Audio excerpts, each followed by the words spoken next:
Audio Jungle.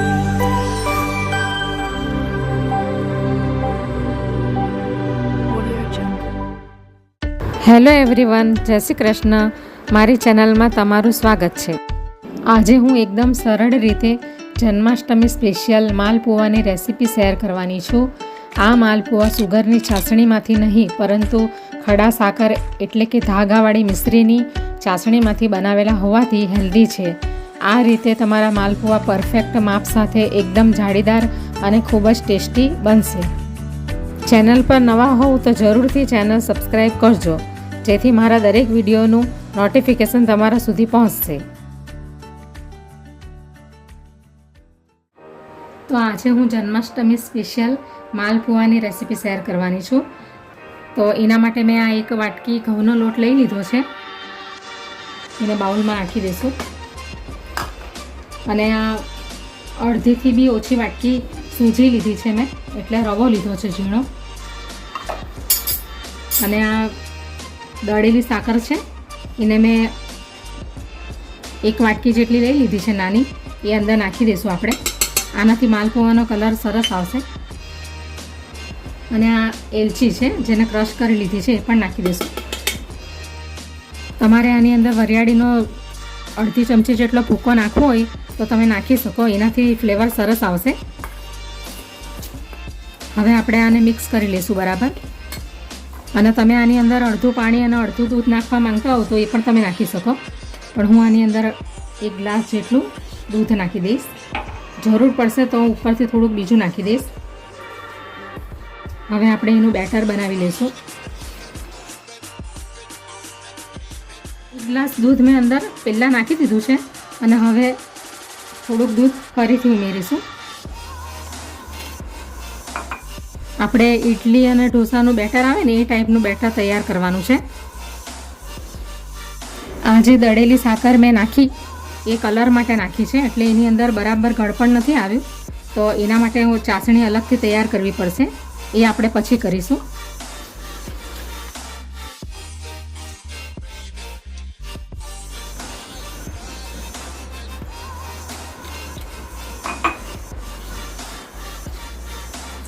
એટલે 1.25 glass જેટલું દૂધ અંદર વપરાયું છે.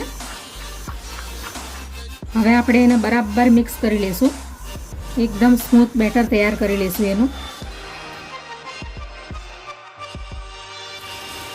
તો હવે આપણા માલપુવાનું બેટર તૈયાર થઈ ગયું છે આ ટાઈપનું.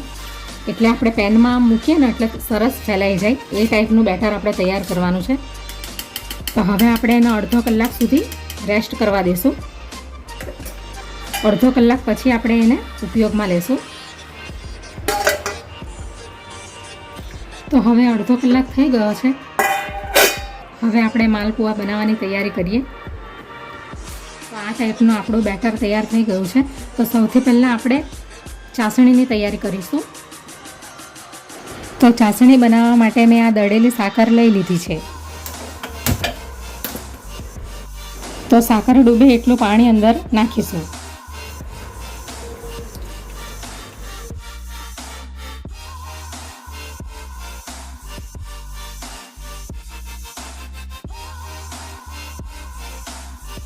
એનો યલો કલર આવે એટલા માટે આ 1 પિંચથી પણ ઓછું ફૂડ કલર નાખું છું અંદર.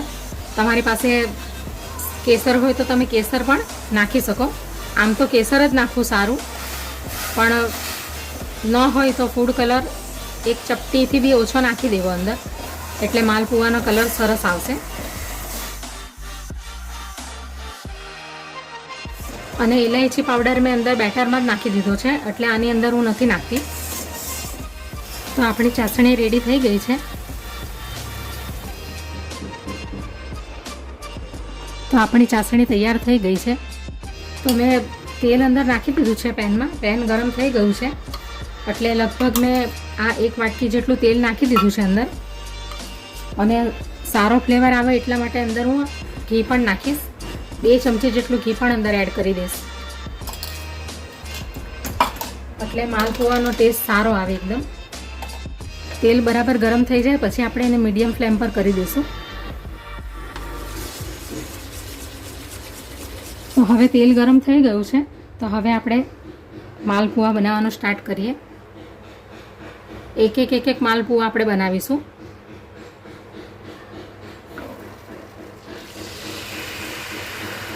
બસ એનો કોઈ શેપ નથી આપવાનો, આવી રીતે જ એને કરવાના છે.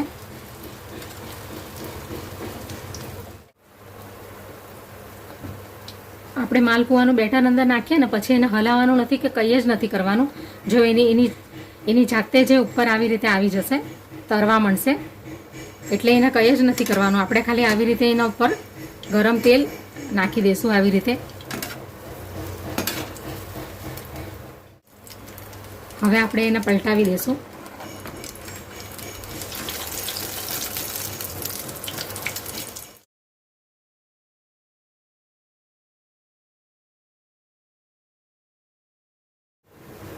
તો હવે માલપુઆ આપણો તૈયાર થઈ ગયો છે.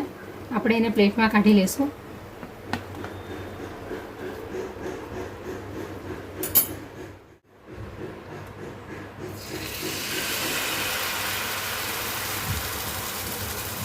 આવી જ રીતે આપણે બધા માલપુઆને તૈયાર કરી લઈશું. તમને ફાવતું હોય તો તમે એકની સાથે તમે બે પણ ફ્રાય કરી શકો, પણ અગર ન ફાવતું હોય તો એક ફ્રાય કરી લેવાના.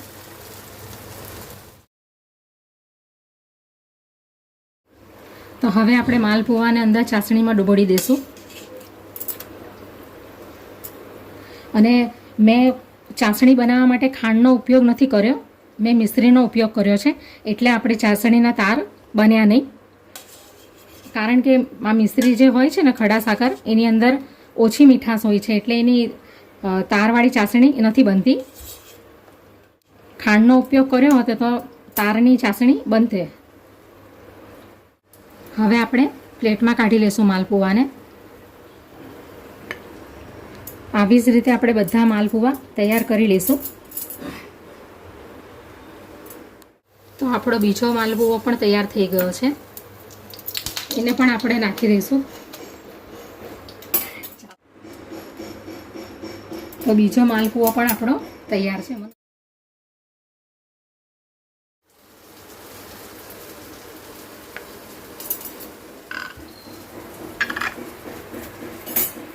તો માલપુઆ તૈયાર થઈ ગયા છે. તો હવે આપણે એને સર્વિંગ પ્લેટમાં કાઢી લઈએ.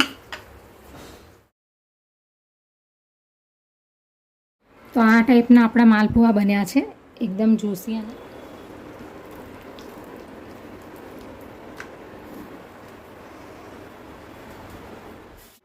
તમે માલપુઆની ઉપર પિસ્તાથી અથવા તો બદામથી પણ ગાર્નિશિંગ કરી શકો.